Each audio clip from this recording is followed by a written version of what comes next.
Her man's been gone for nigh on a year. He was due home yesterday, but he ain't.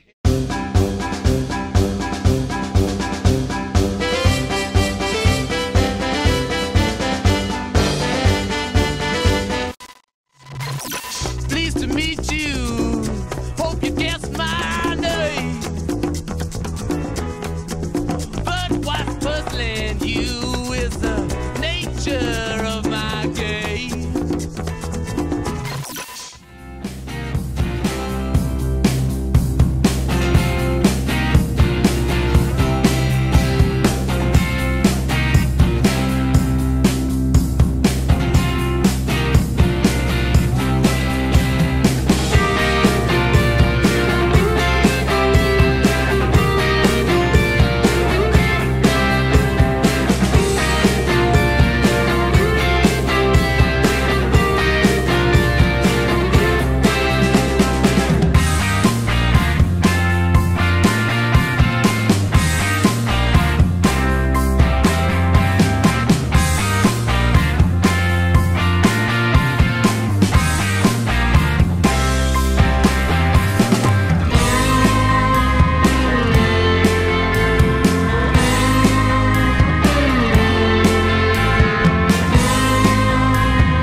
Welcome back to my channel. I am safetytess, better known as Tess, and today we are talking about this wonderful book, Michael Rudolph's Circus, Rock and Roll Circus Photography, 1968. First and foremost, I would like to say a big thank you to Paul Skellett. Huge thank you to Paul for sending me this book so that I could look through it and review it and talk about it, because it is my favorite day in history. If I had a time machine and I could go back in time, I would go to December 11th, 1968, which was the beginning of the filming of Rock and Roll Circus, made by the Rolling Stones. It was a collaboration idea between some of the members of The Who and the Rolling Stones, and it in turn became like a TV series that never aired and then was released in the 90s. And I've talked about this before in my music movies that I recommend. I'll put a card up here if you haven't seen that.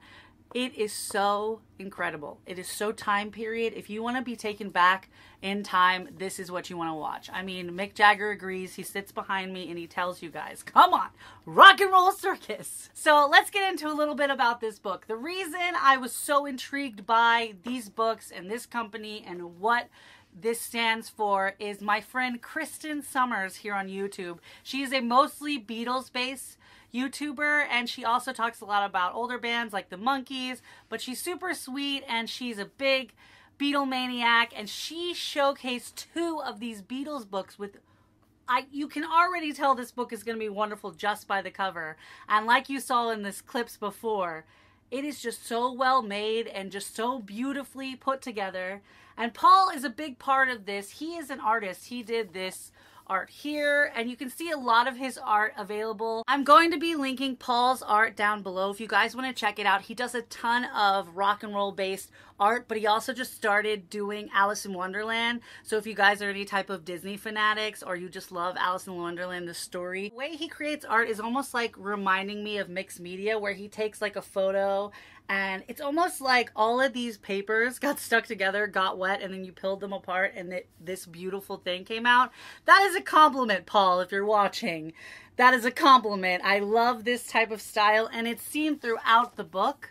This book is history as well as music. It goes in depth of what happened that day, as well as some history of the time period and what was going on. One of my favorite things about this book is that they added in glints into the eyes of some of the black and white photography. And what I really like about this is it brings these photos to life more than they already are. It's just so cool.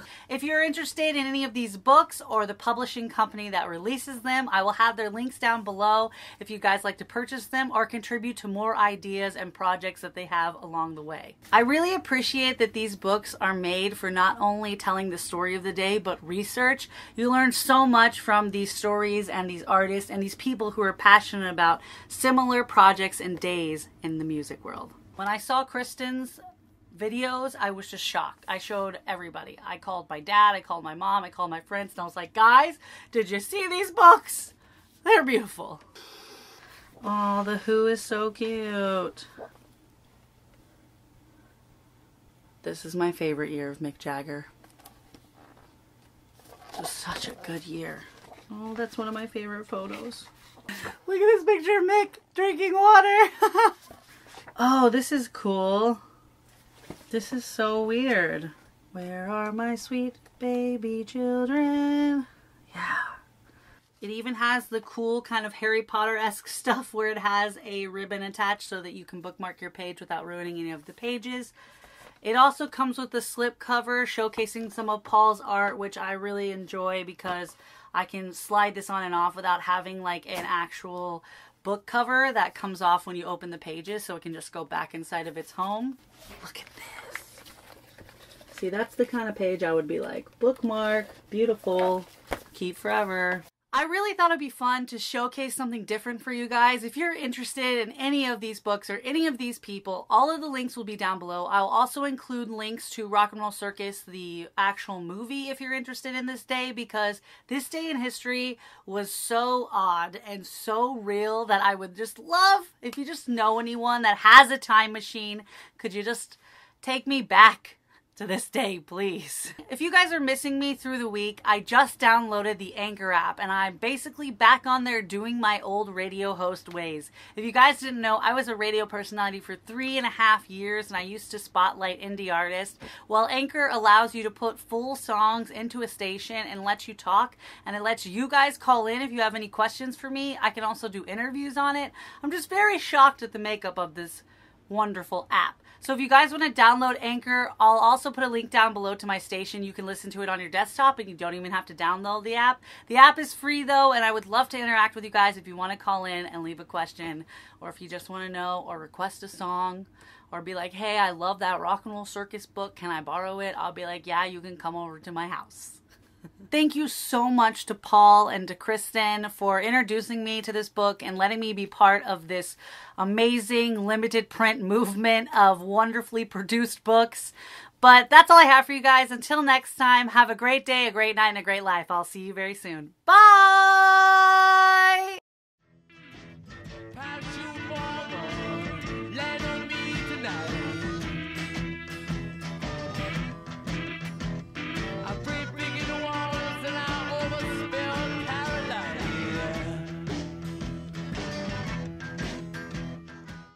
Mick is telling you bye too. Have a great day, a great night, and a great life. I'll see you very soon. Bye. That was not British or anywhere near Mick Jagger's voice.